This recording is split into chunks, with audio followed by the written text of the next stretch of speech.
Oh! Ow! Ow! Dry January ou Fat January? Eh ben, Fat January, moi je suis pour qu'on s'engraisse ensemble dans la joie et la bonne humeur, les frères. X-Men or Glass? Oh, that's a tough one. X-Men's got so much history and so much material to read and get into. C'est quoi le mieux au ski? C'est quand tu as fini de skier en fait. Le Genep? Ouais. Le Genepi?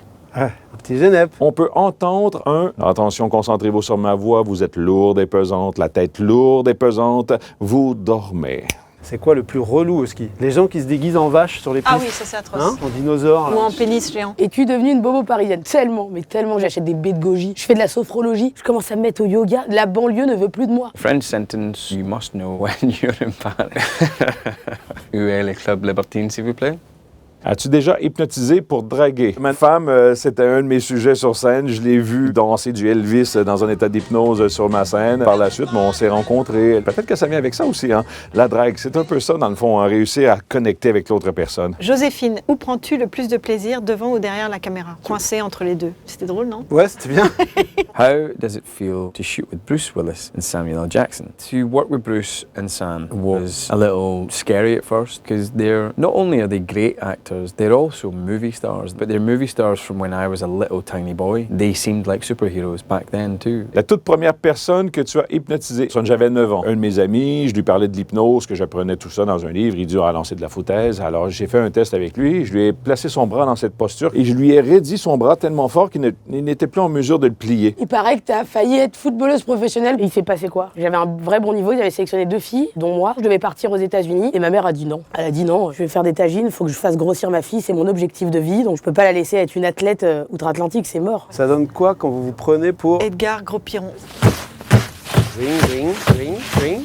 I've heard you were a baker before. Can you give us the recipe of the French baguette? Ooh, I did make a lot of baguettes, actually. So what would go in that? Flour, water, salt, and a little bit of yeast. And that's it, I think. Ton pire souvenir sur scène. Dans mon premier spectacle, j'avais un numéro où j'emmenais des gens à faire une montagne russe. La personne s'imaginait dans le manège. Et ça m'est arrivé un soir où la personne s'est sentie vraiment dans le manège, que les hauts le cœur est arrivé et elle a vomi sur scène. Ton rituel avant de monter sur scène, je vomis énormément. Si je ne vomis pas, les gens ne rient pas. D'où vient le syndrome du moniteur de ski? Quand j'étais petite, j'étais folle amoureuse de mes moniteurs de ski. Et puis en fait, une fois que j'ai grandi, je me suis rendu compte que la vie était pourrie. Du coup, je me suis rendu compte que c'était à cause des moniteurs en fait si ma vie était pourrie, parce qu'ils m'ont fait croire que la vie s'était glissée derrière un beau moniteur, hyper sympa, hyper drôle, qui vous relève quand on tombe. Ton meilleur souvenir avec ton grand-père, je l'avais vu hypnotiser des poulets. Il mettait la tête du poulet sous son aile, et il faisait bouger comme ça, la dépose au sol et le poulet dormait. C'est ce qui m'a ouvert l'esprit pour faire le métier que je fais aujourd'hui. Et il t'a dit quoi ton frère quand tu lui as dit que tu voulais faire ce métier? Raconte-nous. À chaque fois qu'il buvait un verre de vin, il m'asseyait dans un petit canapé qu'il a en cuir dégueulasse. Et là, c'était mort. Pendant 1 heure, il me disait mais qu'est-ce que tu vas à faire? C'est une lubie, tu veux juste être connu. Vous sous-entendez quoi avec ça? Il m'a fait la misère. Et maintenant, il est fier, donc c'est cool. Mais j'ai vécu 2 ans de torture par Ramzi Bedia, d'Eric et Ramzi, de H.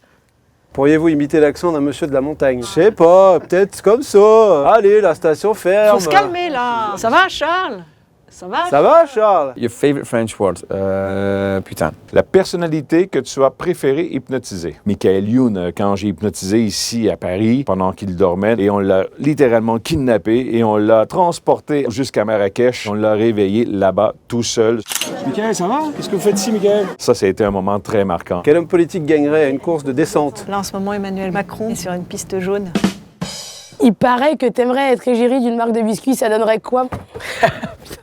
Je vais te montrer comment j'ai trop envie d'être égérie. Laïla Bekti, elle est égérie L'Oréal, et moi je rêverais d'être égérie lui.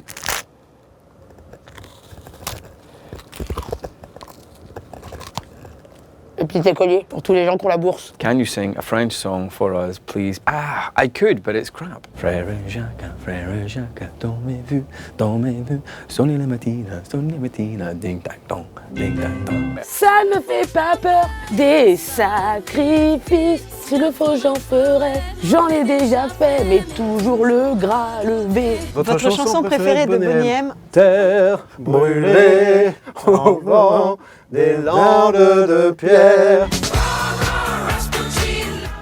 Eh ben, j'attendais que ça depuis le début. Je suis trop petite.